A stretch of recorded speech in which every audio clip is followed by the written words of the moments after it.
Hello, this is Team 3 and I will start progress presentation. Our topic is Aerial Ground Collaborated Teleoperation. This is our table of contents.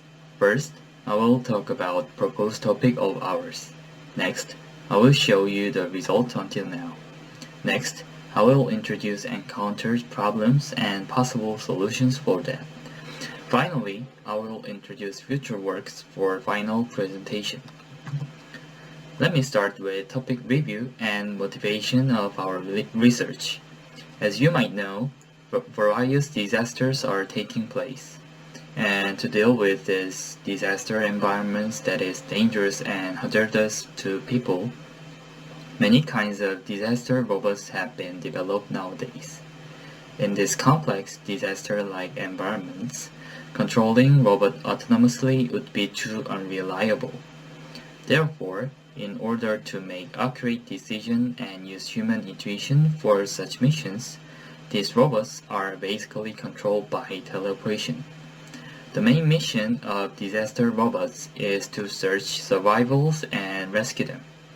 However, only with the sensors attached to the robot itself, it might be difficult to recognize surrounding environments and find survivals. As you can see in figure on the left, even if we attach accurate sensors as many as possible, it cannot cover scenes behind obstacles. Therefore, teleoperator would feel like he or she is in a maze or get stuffy. To overcome this problem and provide wider view to teleoperator, the paper we selected suggested sending a third-person top view through micro aerial vehicle. There is a camera on micro aerial vehicle, and this camera sends video while it is tracking unmanned ground vehicle. You may ask how MAV can track UGV. Simply, camera on MAV perceives air marker attached on the top of unmanned ground vehicle. Through marker tracking algorithm, we could get relative pose difference between camera and the marker. What I mean by pose is relative position and relative orientation. Considering this relative pose difference, we can calculate desired pose of MAV and provide control input of MAV to track this desired pose.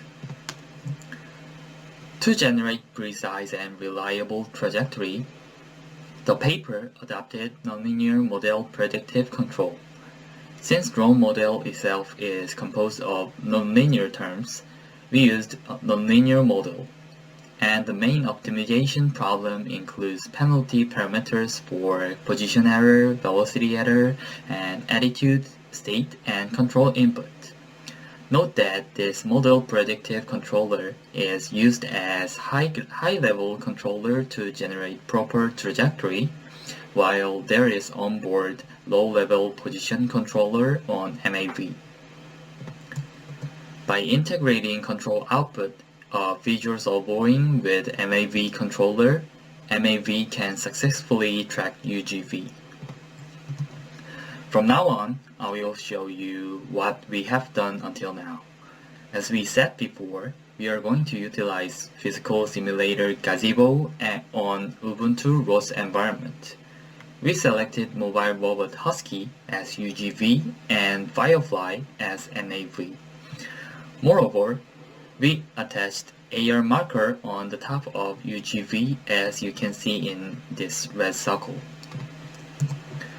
We have implemented teleoperation setup to control UGV using keyboard, so we can move UGV wherever we want. Furthermore, we could implement AR marker tracking algorithm thanks to open source AR tag tracking library.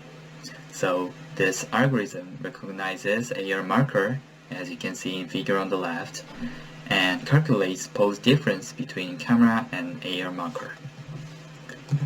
Everything we have done is included in here. On the left side, you can check all the sensor data we get from robots. Video on the right shows our experiment setup. You can check MAV tracks UGV well. And video floating in the middle shows view from camera attached to the drone. I would like to talk about the problems and how to solve them. From now on, I will call micro aerial vehicle to MAV and unmanned ground vehicle to UGV. Micro aerial vehicles can only see the yellow box area, which is the camera reason. When a MAV follows an unmanned ground vehicle UGV, it must have AR marker in the yellow zone because MAV has to follow AR markers.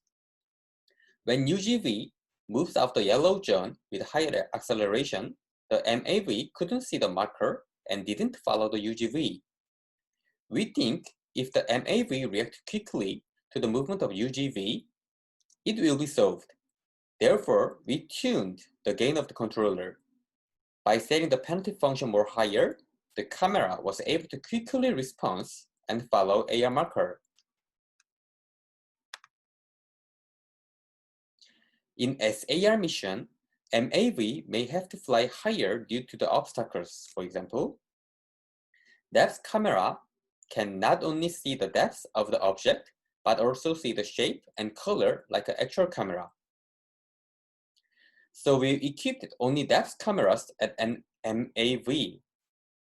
But depth camera has a low resolution. So if the drone fly higher, it does not recognize the AR marker as shown in the left picture.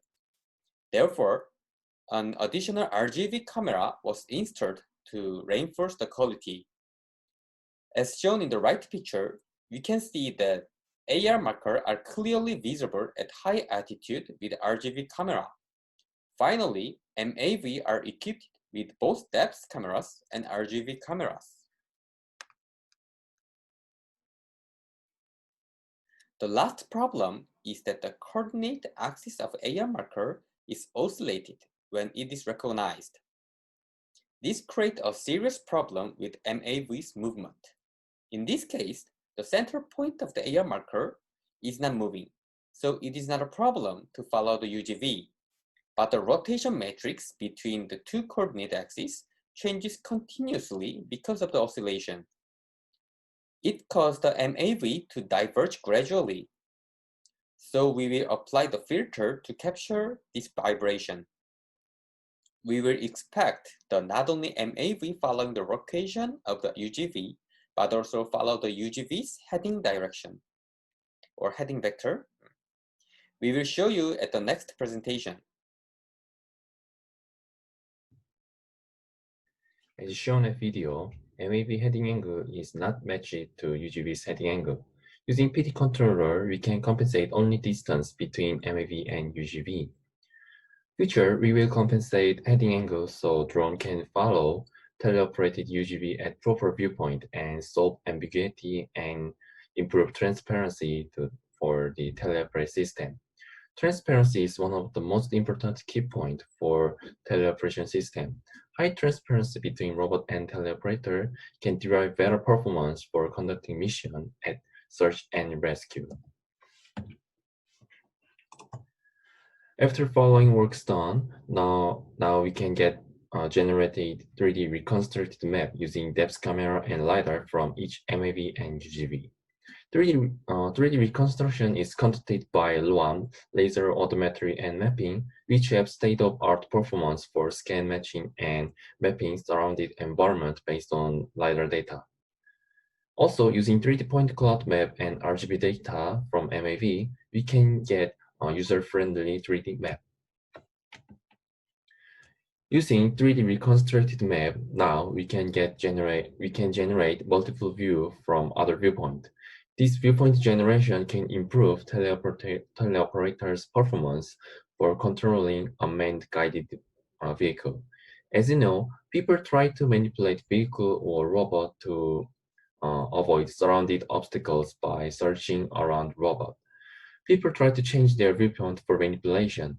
Through this phenomena, we will provide multiple view which teleoperator can operate at comfortable view. Finally, we will conduct NASA TLX survey to evaluate our method can improve performance for teleoperator. So this is our final presentation, and thank you for hearing.